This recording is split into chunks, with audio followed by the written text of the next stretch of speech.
"This is my house. Get out." That's what my brother-in-law yelled at my father inside the $425,000 Seaside home I'd gifted my parents for their 50th anniversary. My mother's face was pale, her tears soaking the dish towel she gripped like a white flag. My father just stared at the floor, silent, trembling. My sister laughed proud, like chaos was her inheritance. I stood in the doorway, still holding the cake, the keys cold in my hand. I didn't shout. I didn't move. I only smiled once and said something that made the laughter die instantly. They thought they'd taken everything. They had no idea what I'd kept. 2 weeks earlier, everything had felt lighter. The air smelled like salt and paint when I first unlocked the door of the little blue house by the water. I'd spent months hunting for it, something modest, quiet, with sunlight that moved gently across the walls. When I told my parents I wanted them to take a weekend drive with me, my mother thought it was a surprise dinner. My father packed fishing gear. Neither of them had any idea. They cried before they even stepped inside. Dad ran his hand along the banister like he was touching something sacred. Mom opened every cabinet, whispering, "It smells like lemon." I'd saved for years, wrote the final payment on a night when the code on my laptop blurred from exhaustion. I wanted them to have one thing that couldn't be repossessed, one corner of this world where the air didn't smell like debt. Growing up, I learned how fear tastes. I remember Mom crying over late rent notices, Dad working double shifts at the plant. I was 10 when I learned to say, "It'll be fine," even when it wasn't. I paid Olivia's bills later the same way I used to patch our broken chairs, quietly, efficiently, like it was my duty. Every transfer, every favor, every rescue felt like control. It wasn't. It was just enabling chaos wrapped in love. So when I handed my parents the keys that day, I thought maybe I'd finally fixed something permanently. I told them, "It's yours. Every part of it." Dad tried to speak, but his voice broke halfway through my name. Mom kept wiping tears and laughing at the same time. We sat on the deck together, the sky melting pink into the ocean, and for the first time in years, I saw them relax. They looked like people who finally got to breathe. Before leaving, I hid a note in the kitchen drawer, just one line written on plain paper for slow mornings and loud laughter. Then I drove back to the city for a product deployment that night, thinking they were safe, that peace had finally found a home. But peace doesn't last long in families like ours. 3 days later, Olivia called my mother. By the 5th day, my phone buzzed with a photo of that same deck, different caption. Home sweet home. Her account, her smile, her kids in my father's chair. I should have known the silence that followed wasn't gratitude. It was the quiet before the collapse. When I pulled into the driveway that Saturday, the first thing I noticed was the SUV parked crooked across the grass. A loud cartoon blared from inside. The front door was wide open, curtains fluttering in the wind. Something in my chest tightened before I even stepped out of the car. Mom was in the kitchen, her back hunched, clutching a towel. Her eyes were red. Dad sat still in a chair by the window, his fingers trembling on the armrest. The air smelled like grease and beer. Boxes were stacked everywhere, none of them his. Then I heard a man's voice from the living room. "Upstairs for us," he said. "The kids want the room with the ocean view." When I turned the corner, I saw Mark barefoot holding a beer, standing in front of my father like he owned the place. Olivia was sprawled on the couch, scrolling on her phone, her flip-flops half off. Mom whispered my name like it was both a warning and a prayer. Mark didn't even look at me. "Family home, right?" he said. "We're just settling in." Olivia laughed.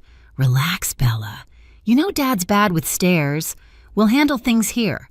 I could barely hear over the static in my head. The words family home hit like a punch. I turned to my mother. "You told them." She shook her head, fast eyes glassy. "They found out from a photo your dad posted." I looked at Dad. He couldn't meet my eyes. "She said it was fine," he muttered. The walls felt smaller. My sister's kids ran past, trailing sand across the new floors. Mark raised his voice over the cartoon. "Peak season's coming. We could rent this place easy. I already made a listing. Gotta make the house pay for itself." I stared at him. "You what?" He grinned. "Don't be weird, Bella. It's family money. Family house." Mom tried to speak her voice paper thin. "They just need a few days. A few days. That was always the phrase before everything turned into years. I wanted to scream, to throw them out, to remind everyone whose name was on the deed. But all I did was set the cake on the counter. "I'll be back tomorrow," I said quietly. Olivia rolled her eyes. "You're always dramatic." Mark waved his beer. "Bring more of that sparkling cider when you come. It's good." Outside, the ocean was so bright it hurt to look at. I got in my car and gripped the steering wheel until my knuckles went white.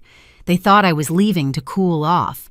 They didn't know I was driving home to plan their eviction legally, quietly, permanently. I parked 2 blocks away and walked back so I wouldn't storm in like a thunderhead. Anger makes mistakes. Precision does not. My hands were steady as I unlocked my phone and opened the folders I'd built for this exact kind of emergency payments, HOA rules, screenshots, the trust paperwork I'd had my attorney prepare the week I closed. Each file felt like a little weight I could set down and use. At my desk that night, I pulled everything open and read it like an incision. The deed was recorded in a trust with my parents as lifetime beneficiaries, clear, simple language that gave them exclusive occupancy. The listing my sister or Mark had posted used photos I'd taken my descriptions word for word, and worst of all, the payout routing matched Mark's account. In the group chat screenshot, someone had typed, "We'll get him on board if Mom cries." My stomach turned, but my fingers did not. I highlighted, printed, labeled. I called the HOA before midnight.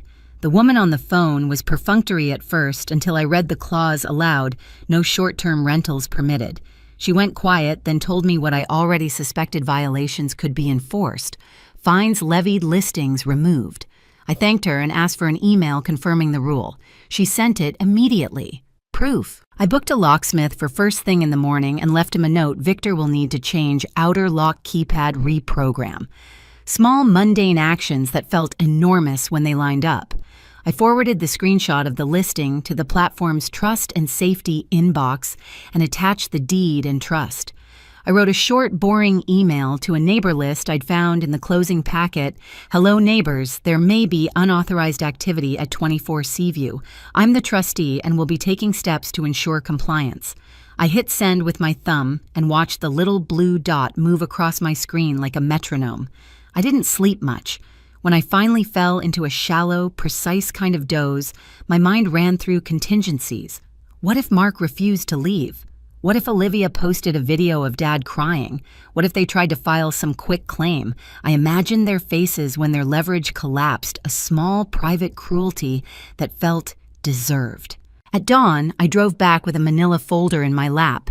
It held 5 things: the recorded deed, the trust instrument, a color screenshot of the Airbnb listing, the forwarded chat log where Olivia admitted the plan, and a printout of the HOA clause. The folder smelled faintly of printer ink and coffee, which somehow steadied me more than any pep talk could. When I walked up the path, the house looked the same as the day I had left it. Blue paint, white deck, 2 palm shadows leaning over the railing. Inside, there was a new soundtrack, a cartoon theme looping a child's giggle, the clink of beer cans.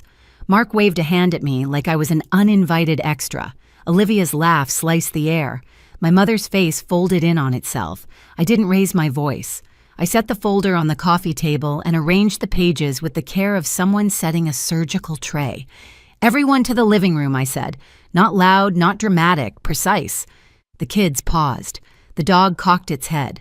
Mark's grin faltered like someone pushing against a surface and finding it has become glass. "This is my house. Get out." Mark's voice bounced off the walls as I stood by the mantel, the folder of documents in my hands. My father's shoulders slumped. My mother's face was wet and small. Olivia smirked from the couch legs crossed, phone in hand. I laid the first page on the coffee table. "Deed," I said, tapping the header. "Recorded last week. Property owned by the trust I established. Lifetime beneficiaries Sam and Ruth. They have exclusive occupancy." Mark scoffed. "Big words. It's family property." "Wrong," I said evenly. "It's theirs, not yours, not mine." "Theirs." I set the second document beside it. "Trust instrument. I'm trustee. My legal duty is to remove anyone who interferes with their peace." Olivia's voice turned sweet. "We're helping. Dad can't handle stairs. We're just settling in." I cut in. I dropped the next page, a printed screenshot. Your listing. Entire home. Oceanfront. Booked weekends through August. Payout to Mark's account. Mom gasped. My father closed his eyes. Mark's jaw tightened. You're not here half the time. It's only fair. This isn't fairness, I said. It's theft dressed as family. Olivia's tone sharpened. Don't be dramatic. I flipped the next page. Text messages filled the sheet. Her line in gray, we'll get her to cave if Mom cries. Mark's response, peak season, baby, free money. Silence cracked open the room. Mom stared at the paper like it might explode. I placed the final page. HOA rules. No short-term rentals. Violation already reported. The TV cartoon went mute. Even the air stopped moving. Mark leaned closer, beer in hand. Or what you'll call the cops on your own family, or I'll fulfill my duty as trustee, I said. I set my phone on the table, screen up. Here's the drafted email to the HOA board. Here's one to the county recorder. Another to the rental platform listing link attached. And this, I pointed to the open text thread, is Victor the locksmith parked outside. A car door shut outside, crisp and calm. Olivia paled. You wouldn't dare. Mom looked at me trembling. Bella. Do what you need to do. Permission. After years of excuses, she'd finally given it. Mark straightened, puffed his chest. You think paper scares me? No, I said. Reality does. He lunged to grab the documents. I moved them aside without breaking eye contact. Don't touch my work, he sneered. Your work is money. My work is protecting them. Olivia's voice cracked. You're humiliating us. You did that when you posted Home Sweet Home from someone else's kitchen. I took a slow breath. Here's what happens next. You'll pack your things, delete the listing, refund every booking, apologize, and leave your keys here. Olivia laughed too high. Or what you'll throw us out, or Victor changes the locks in 5 minutes, I said.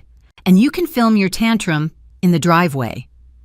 The doorbell rang 3 cheerful chimes. The dog barked. That's him, I said. Mark turned toward the sound. Don't touch that lock.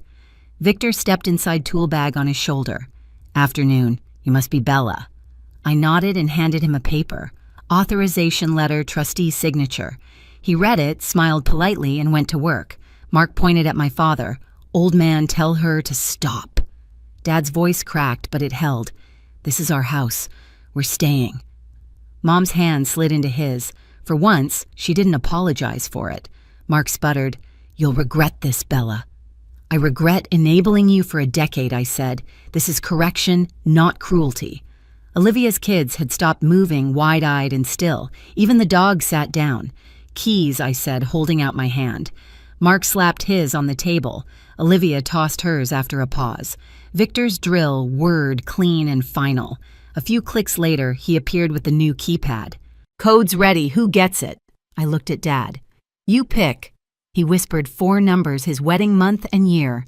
Victor entered them, nodded, and handed me the instruction strip. I placed it in a folder labeled Happy Things on the entry table. Olivia watched, lips trembling. You could have just talked to me. I have been, I said. You just mistook silence for permission. Mark crossed his arms. We'll see you in court. You won't, I said. Because I'll see you first, he glared. You think you're clever. No, I said. Just prepared. Outside, Victor packed up his tools. All done, he said softly. Old keys won't work anymore. Thank you, I replied. Mom sank into a chair, shaking. I didn't want to choose sides, she whispered. You didn't, I said. You stopped pretending there weren't any. She nodded slowly. My father's hand rested on hers, steady now. The air changed. The cartoon flicked off. Wind whispered through the open deck door. For the first time since I'd walked in, the house exhaled. Mark and Olivia carried boxes down the stairs, muttering threats about lawyers and loyalty. On the porch, Olivia paused, eyes glossy.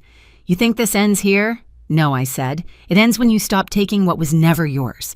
She blinked, turned and walked toward the SUV. The dog jumped in after the kids. Mark slammed the door and peeled out tires scraping gravel. When the sound faded, the house seemed to settle into its bones again. The ocean breathed. The windows sang softly in the wind like they were remembering what calm sounded like. Mom poured tea, her hands trembling less now. I didn't want you to see this side of her, she said. I needed to, I answered. Boundaries don't exist until someone crosses them. Dad looked at me over his cup. I should have said something sooner. You did, I said. You called me. That was enough. I opened my laptop, forwarded the HOA confirmation, and canceled the illegal bookings myself, everyone with a short note. Listing removed by owner. Refund issued. I typed a neighbor letter. You may have seen extra cars. Confusion resolved. No rentals moving forward. When I finished, I felt lighter, not triumphant, just clean. Mom sliced the cake I'd brought, the one that had waited through the entire confrontation. She laughed once at the absurdity of it, then handed me a plate. We ate quietly. The icing was lemon and sugar, sharp and sweet. My phone buzzed a notification from the platform confirming the listing's removal, followed by one from the HOA acknowledging compliance. The last message was from Olivia, "You made Mom cry." I deleted it without opening. Dad looked out the window at the water, his profile soft against the glass. "It's finally quiet," he said. I nodded. "That's how love should sound." He smiled faintly. "We'll get used to that." As the sky dimmed to a deep gold, I slipped the documents back into the folder labeled Boring Armor. Because boring, I'd learned, is the opposite of chaos, and that's how peace stays. Outside, the waves rolled in, steady and slow. Inside, my parents breathed in sync with them, safe in the home I'd built, guarded by boundaries that finally held. The next morning, sunlight spilled through the windows, quiet and steady. The house smelled like toast and ocean salt. My father sat on the deck with his coffee legs crossed, reading the paper he hadn't touched in years. My mother hummed softly while watering the plants I'd brought the day before. For the first time in a long time, peace didn't feel fragile. It felt earned. Online, the storm came and went. Olivia's posts about betrayal and greedy siblings lost traction. The platform banned her account. The HOA issued her a warning letter. When she texted a demand for emotional damages, I didn't reply. Weeks passed. Mom sent me a photo of her feet on the deck rail, pink toenails glinting in the sun. Dad called to say he'd finally slept through the night. That was all I needed. One evening, my niece Mia messaged me, "Grandma looks happy there." I typed back, "Come visit with her permission. No bookings, just pancakes. Sometimes victory isn't loud. It's the quiet after the storm, the sound of locks clicking, of love staying exactly where it belongs." A month later, I drove back to the coast. The house glowed in the evening light, calm and alive again. Through the window, I saw my father reading glasses sliding down his nose. My mother sat beside him, a puzzle spread across the table, her laughter mixing with the ocean breeze. I didn't go in. I just stood there, listening to the sound of peace I'd fought for. Here's what I know now. Love isn't covering chaos with kindness. It isn't letting people steal under the excuse of family. Love is a house with working locks, paperwork that holds, and parents who can breathe easy. If you've ever had to protect someone you love from their own family, tell me in the comments. And if this story hits somewhere deep, hit subscribe. There are more stories like this of betrayal, boundaries, and the quiet revenge that finally sets you free.